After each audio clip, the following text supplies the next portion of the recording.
कर्पूरगौरं करुणावतारं संसारसारं भुजगेन्द्रहारं सदा विशन्तं हृदयारविन्दे भवानी सहितं नमामि। तमेव माता च पिता तमेव त्वमेव बन्धुश्च सखा त्वमेव विद्यार्थमिदं त्वमेव सर्वं मम। ॐ पूर्णमदः पूर्णमिदं पूर्णात् पूर्णमुदच्यते पूर्णस्य पूर्णमादाय पूर्णमेवावशिष्यते।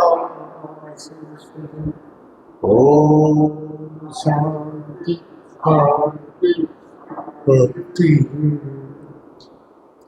नारायण हरि ओम नारायण हरि ओम। शिव शिव हर हर शिव शिव हर हर नारायण हरि ओम नारायण हरि ओम। परमात्मा अंतर्यामी परमात्मा अंतर्यामी परमात्मा अंतर्यामी परमात्मा अंतर्यामी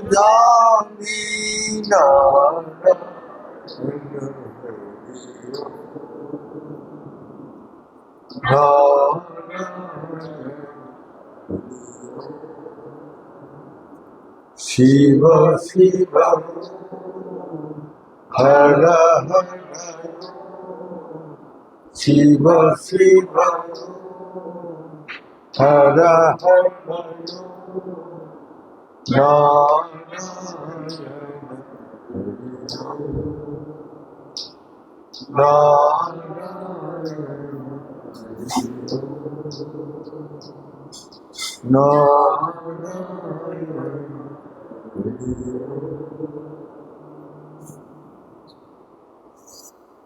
मनुष्य जन्म भगवान का कृपा से मिला है। मनुष्य एकमात्र कर्म कर सकते और कर्म करने का अधिकार किसका नहीं। और सब जो जने है सब भोगता है। स्वर्ग में सुख भोगता है और नरक में दुख भोगता है। तो स्वर्ग में सुख क्यों है और नरक में दुख क्यों? तेज भक्त अपना देवदूत को बताया, मैं भगवान को पहले जाने के पहले मैं नरक और स्वर्ग दोनों को दर्शन करना चाहता। तो जब नरक में ले गया, नरक में जाने से उसको देखा हरा भरा पेट चारों तरफ है, लेकिन वहां चिल्ला रहे रो रहे और कष्ट में छटपटा रहे। तो बोला, भाई तुम लोग क्यों रो रहे चिल्ला रहे, यहाँ तो सब कुछ है। तो बोलते हैं जो ये बड़ा एक हंडी दिखाया, जिस हंडी में खीर बन रही, अमृत है। तो अमृत को पीने के लिए वो लोग वहां तक नहीं पहुंच पा रहे। वो लोग असहाय बन के वो रो रहे, कोई चिल्ला रहे, कोई छटपटा रहे। तो उसको सबका शरीर जर्जरित हो गया, हड्डी हड्डी। अब स्वर्ग में नहीं है, स्वर्ग में वही है, पेड़ पौधा सुंदर सजा हुआ है। तो वहाँ भी सब आदमी नाच रहे, गा रहे, हाँ, सब आनंद कर रहे। तो देवदूत को पूछा गया, भाई ये क्या है? नरक में भी वही था और स्वर्ग में भी है, लेकिन स्वर्ग में वो हंडी उतना ही ऊंचा है, लेकिन ये खाने के लिए कोई नहीं चिल्ला, उतना ही ऊंचा है। तो बोलते हैं जो आदमी कर्म नहीं करते हैं, कर्महीन है, वो अपना दुख कष्ट से पीड़ित होता है। और ये लोग के पास उस हंडी तक पहुंचने के लिए सब कुछ होते हुए भी नरक में कोई कोशिश नहीं की। और इसको देखो, ये लोग सब मिलके अपना वो हंडी तक पहुंचने के लिए लकड़ी काट के सीढ़ी पर, और सीढ़ी में उठ के वो हंडी तक पहुंच जा रहे हैं और खूब खा रहे, उसे अमृत खा के वो खुश है, आनंद कर रहे। तो वही है जो वहाँ भी सीढ़ी बनने के लिए लकड़ी भी है, सब कुछ है, लेकिन वो लोग अलस्य, निद्रा और चिंता में दिन बिताते, और उसी से ये लोग पुरुषकार नहीं करते कि कर्म करके वहाँ जाने का रास्ता क्या है। वो सुन नीचे बैठ के सोचते कैसे पहुंचे, कैसे पहुंचे। तो इसीलिए भूख प्यास से वो लोग बैठे, और ये लोग पुरस्कार किया तो देखो ऊपर पहुंचे। इस संसार में भी जो कर्म करते हैं, आज जिसका नाम हम लोग पूजा करके व उसको मानते हैं, वो देशभक्त हो क्या भगवान का भक्त, उसका पीछे उसका कितना कष्ट है, कितना दुख उठाया, कितना अपमान सहन किया, इससे कोई सोचते नहीं। और नेताजी सुभाष को बहुत आदमी इज्जत करते, किसलिए? उसने क्या क्या कष्ट उठाया। वो अपना लड़ाई क्षेत्र में वो खड़ा होकर सब सैनिक के साथ दे रहे, सब मर रहे। उसको बोलते आप जाइए, हम लोग लड़ेंगे, लेकिन आप रहने से हजारों सैनिक बन जाएगा, लेकिन हम लोग, आप मर गया तो सब खत्म हो। तो मौत के सामने खड़ा होकर भी सैनिक को वो सहायता करे, उत्साहित करे। आज उसका सब स्टैचू बना हुआ है, सब माला पहनाते हैं, लेकिन उस आदर्श को कोई नहीं लेते, इतना कष्ट तकलीफ नहीं लेते। विवेकानंद जब यहाँ से गया कन्याकुमारी में, तो सागर में छलांग मार दी और कन्याकुमारी में पहुंच गए। सब आदमी उठा रहे, स्वामी जी आप क्या कर रहे हैं, ये मौत का मुंह में आप अपने को डाल रहे हैं। उसने बोला मैंने बहुत देख लिया मौत, अपमान भी मत है, दुख भी मत है, सब देख लिया मैंने। ये शास्त्र पढ़ के ये सब क्रियाकर्म करके देख लिया, इसमें कुछ भी नहीं है। हम सच को जानना चाहता हूँ कि इतना दुर्गम उसने कन्याकुमारी में जाके अपना तपस्या की। आज वो जगह तीर्थ स्थान बन गई, सारा दुनिया जाते दर्शन कर, लेकिन उसने जो भी छलांग मार के किया था उसके साथ कोई नहीं था। इतना कष्ट दुख तकलीफ होगा, क्या खाया कैसे रहा, कोई नहीं पूछता। लेकिन आज हम उसको माला पिलाते हैं, उसको प्रणाम करते हैं। तो यही है जो वो लोग पुरस्कार किया, तभी ऊपर ऊपर हम लोग अवश्य निद्रा से दिन बिताएंगे तो हमको दुख तो कभी नहीं बीतेगा, कभी नहीं जाएगा। स्वामी विवेकानंद बोलते थे, मैं जब अमेरिका गया तब लेक्चर देने के लिए हमारा आइडेंटिटी कुछ भी नहीं, मेरा को पागल सोच के सब मारने आया। हमने छुप के डस्टबिन के नीचे छुप के मैंने बचाया। हाँ, हमको प्रूव करना है, जो सच को प्रूव करना है। और उसने हिम्मत से किया। चिकागो सम्मेलन उसको दिया क्या 5 मिनट टाइम, सब लेक्चर दे के आ गया। उसको सब लिखा हुआ, सब लिखा चुका लेके गया। उसके पास तो कुछ भी नहीं है। एक गुरु का आदर्शवान गुरु जो सच को उपलब्धि किया है, वही गुरु को शरण किया और अपने बोल पर। उसके बाद क्या उसने बोला तो सब सारी अमेरिका हिल गया, सारी दुनिया हिल गया।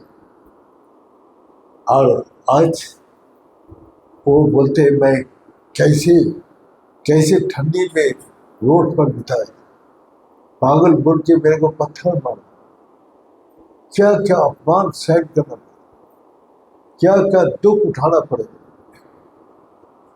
तो हम लोग तो सुख चाहते हैं।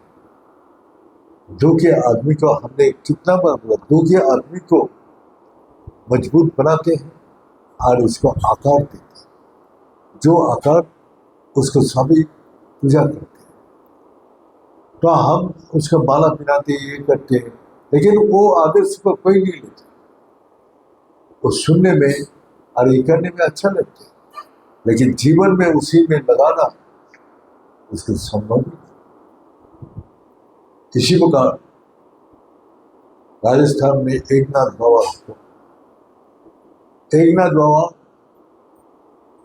सिर्फ इतना ही गुरु से सुना था, जो अहंकार को त्याग करने से महान शक्ति को प्राप्ति करते हैं।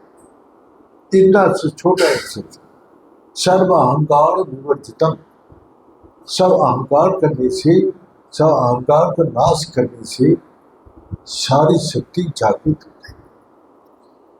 तो एकनाथ बाबा और शंकर जी का जल चढ़ाने के लिए पानी ला रहे थे काबुल में।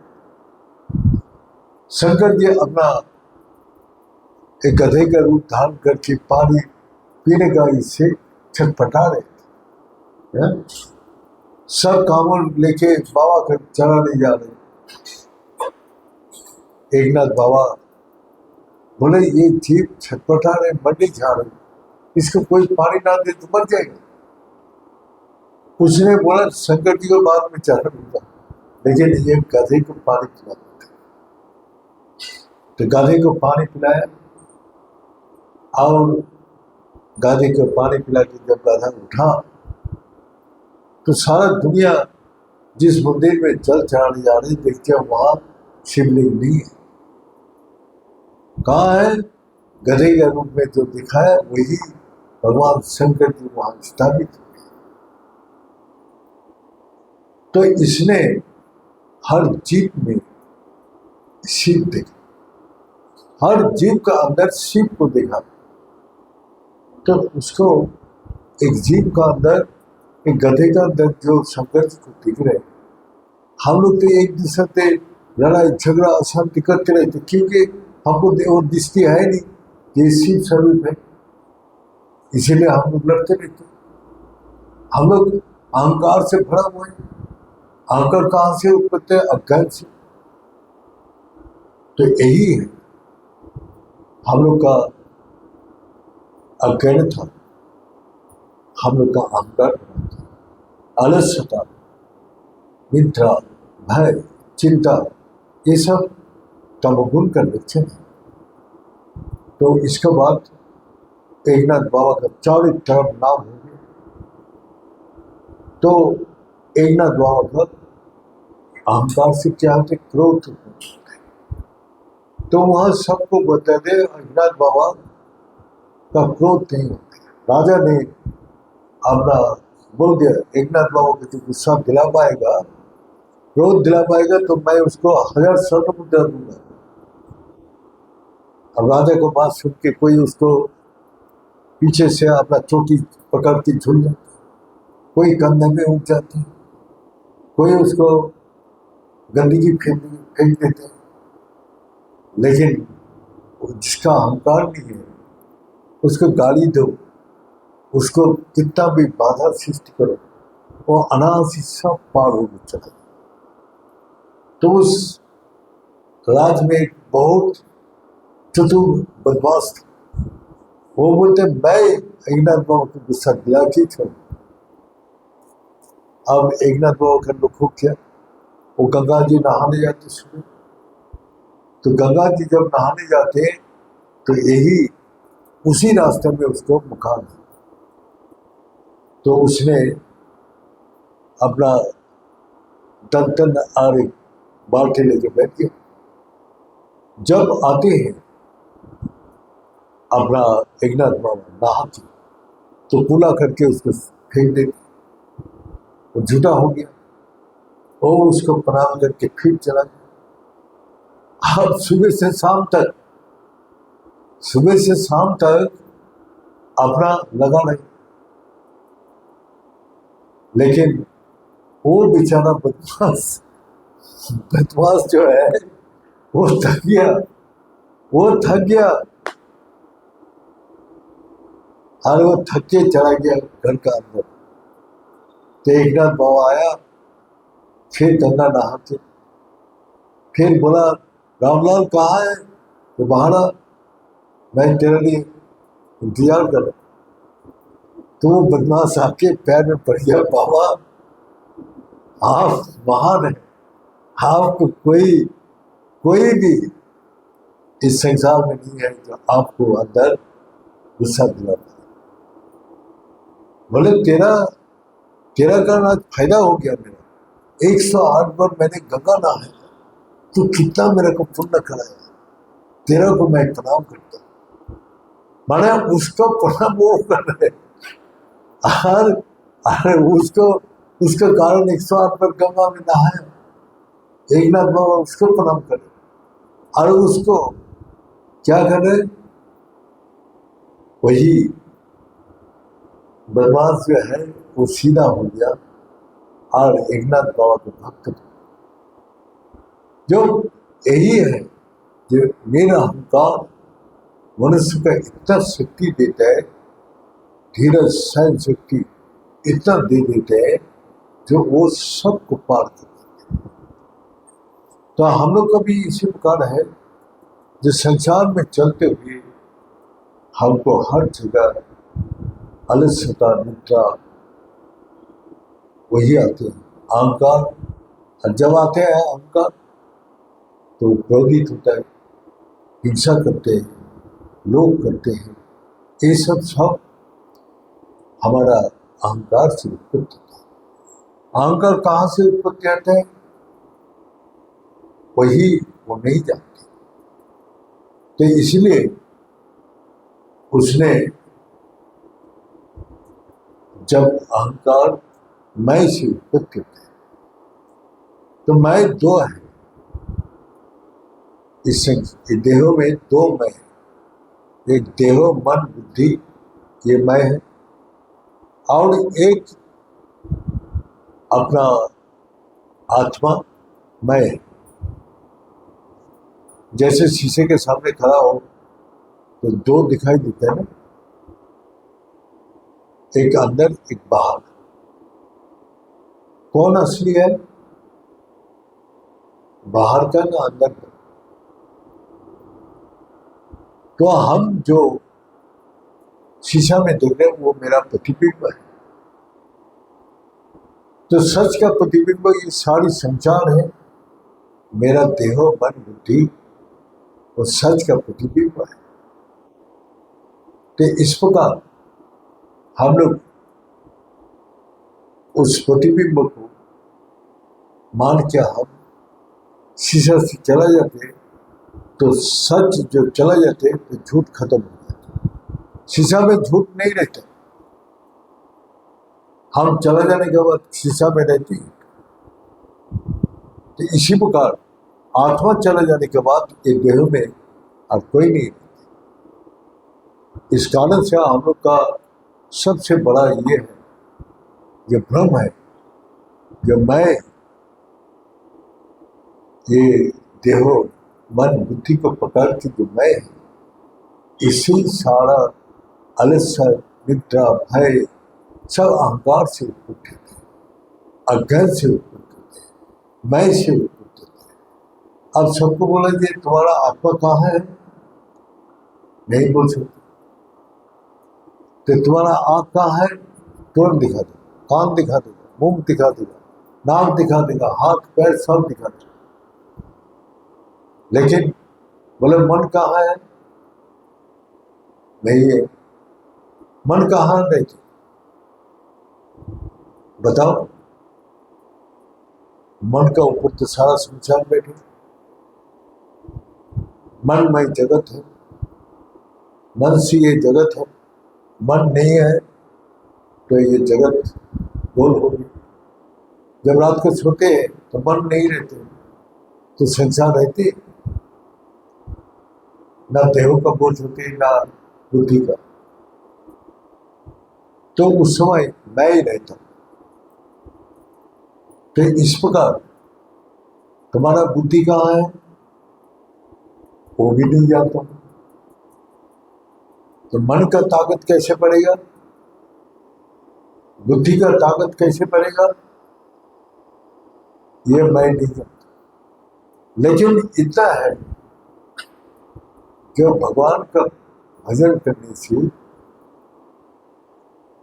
सच को साथ जोड़ के रखने से हमारा अंदर वो ताकत पैदा होते है, वो बुद्धि आती है, और वो बुद्धि हमको सब कुछ पार कर देती। तो इस कारण से हम लोग का कष्ट, दुख, तकलीफ, ये गुरु जी हम लोग को बोलते हैं, ये देखो तुम्हारा नौकर है, देव से काम लो। और मन से तुम्हारा नौकर है, मन से काम लो। और बुद्धि को तुम जो हुक्म करोगे वैसे ही चले। तो ये उपनिषद में है, जो हमारा ये मनुष्य रूपी रथ में 10 घोड़ा लगा, 5 कर्मेंद्रिय, 5 ज्ञानेंद्रिय। तो 5 कर्मेंद्रिय, 5 ज्ञानेंद्रिय रथ में लगा हुआ, और मन रूपी लगाम उसमें लगा हुआ। और किसका हाथ में है, बुद्धि रूपी सारथी का हाथ। और जो रथ में आके बैठा, उससे पूछे बाबूजी आप कहाँ जाएंगे, तो मालिक कौन हुआ, जब बाबूजी आके बैठे कर। तो बाबूजी बोला यहाँ चलो। तो मन बुद्धि इंद्रियां उसी को काम करेगी। अब हमने भगवान इस रथ को भेजा है, तुमको पूछे कहाँ जाना है, वही तुम्हारा जवाब नहीं है। तो क्या करें, मन तब अपने माफिक चल रहे, बुद्धि अपने माफिक चल रहे, अपना देह अपने माफिक चल रहे, जो विनाश का कारण होगा। तो मन बुद्धि देह का ऊपर नियंत्रण जब तक नहीं आएगा, तब तक तुम्हारा सुचारू रूप से रथ अपना लक्ष्य पर नहीं पहुंच सकता। तो इसीलिए हम लोग इस मनुष्य रूपी रथ पे बैठे। हमने बुद्धि रूपी सारथी को क्या बोला, कहाँ जाना है, वो हमको पता ही नहीं है। कहाँ जाना है मेरा को भी पता नहीं है, क्योंकि हमारे जीवन में कोई लक्ष्य नहीं है। अब नेताजी के बारे में हम बोला जाए तो वो देश का आजादी के लिए लड़ाई किया, उसको तो लक्ष्य है देश का आजाद करना है। हमारा जननी माता बंदी में चर्चित है, दुखी है, इससे मेरे को देश का माता को मुक्त करना। तो उसको तो एक लक्ष्य था जो मैं ये कर, विवेकानंद अपना एक लक्ष्य लेके चला, मैं सच को जानना है और सच को सारा संसार में दिखाना है, समझाना है।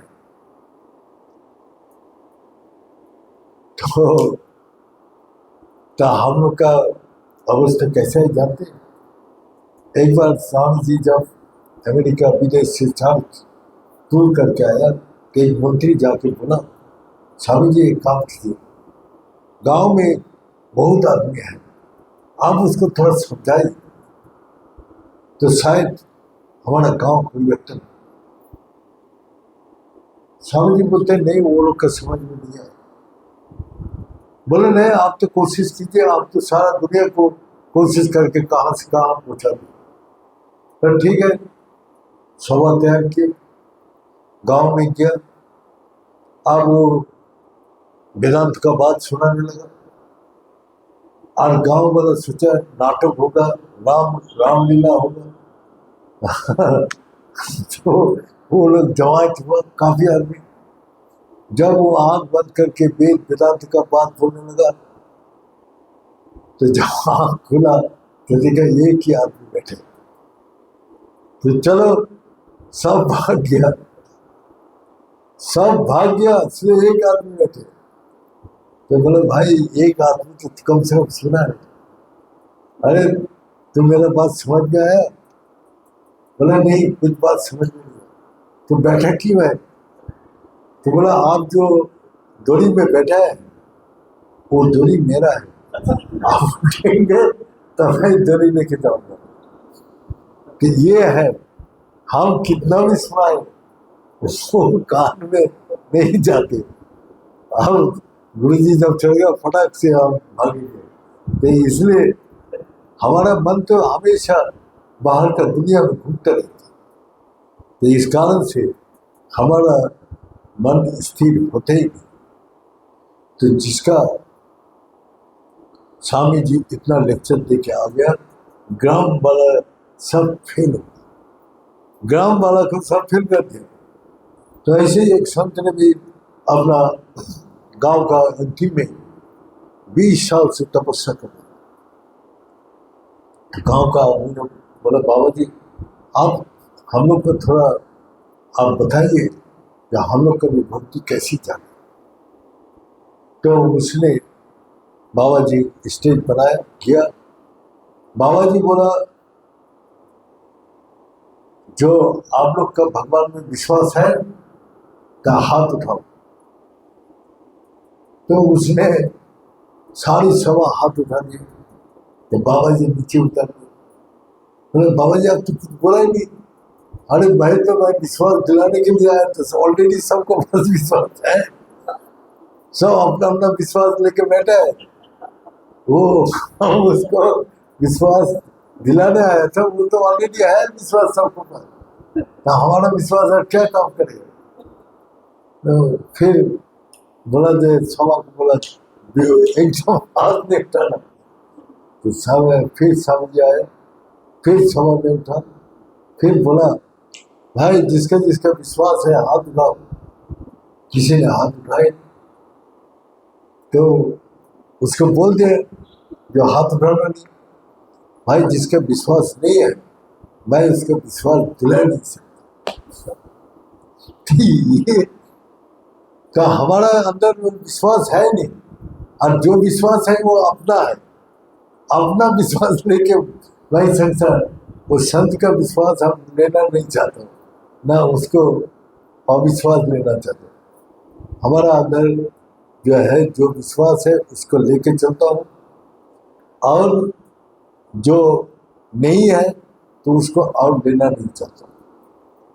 तो इसीलिए जो गांव वाला को जैसे समझाना बहुत कठिन है।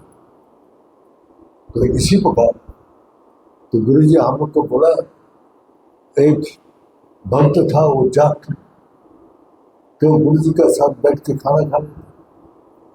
तो गुरु जी बीच बीच में पानी पी रहे थे और वो 8 रोटी खा लिए। अरे तू रोटी खाने में पानी पिया नहीं बीच में, तब बहुत जल्दी हजम होता है, खाने का बीच बीच में पानी पीना चाहिए। तो बोला गुरु जी आप ही, मैं बीच में कर लेता हूँ। दिया, पानी पी लिया, उसके ऊपर 8 रोटी और खा। 8 रोटी नीचे है, 8 रोटी ऊपर है, तो बीच में पानी रख दिया। तो ऐसे भक्त जो आएगा तो उसको समझाना बहुत कठिन है। हाँ, वही हम गुरु जी का बात को सुन के हम लोग भी हंसता था। हम लोग बोला गुरु जी हम लोग सब जानते वक्त है, हमारा दिमाग में कुछ खा के हमने बोला पानी बीच में पीना चाहिए, तो 8 रोटी खा के फिर भी पानी पी के 8 रोटी ऊपर डाल। तो ये है किसको ज्ञान दोगे? हाँ, और वही बोला जो साइन बोर्ड लिख दिया, जो यहाँ सब ज्ञानी है, ज्ञान देना माना है। तो आप कैसे ज्ञान देंगे? तो सब अपने अपना ज्ञान लेके ऑलरेडी पहले से बैठा है, जब तक वो खाली नहीं होगा तब तक दूसरा ज्ञान उसका अंदर प्रवेश कर ही नहीं सकता। ये बोल के आज यह समाप्त करता हूँ, जो अहंकारी हम लोग का सब बाधा का मूल कारण है। अहंकार को छोड़ दे तो सारी शक्ति अपना आप ही चल जाती है। ये बोल के आज यह समाप्त करता हूँ। ओम पूर्णमद पूर्णमिदं पूर्णात् पूर्णमुदच्यते पूर्णस्य पूर्णमादाय पूर्णमेवावशिष्यते। ओम शांति शांति शांति। भले सच्चे दरबार की, भले सतगुरु भगवान की, भले शंकर भगवान की, भले माता जगदम्बे की, भले भक्त बिंदों की, भले संत बिंदों की, भले सनातन धर्म की, भले धर्म की और धर्म का प्राणियों में विश्व का हर हर महादेव। ओम पूर्णाय पूर्णरूपाय पूर्णानंदप्रदायिने संसार सागर तराई समवायी नमो नमः।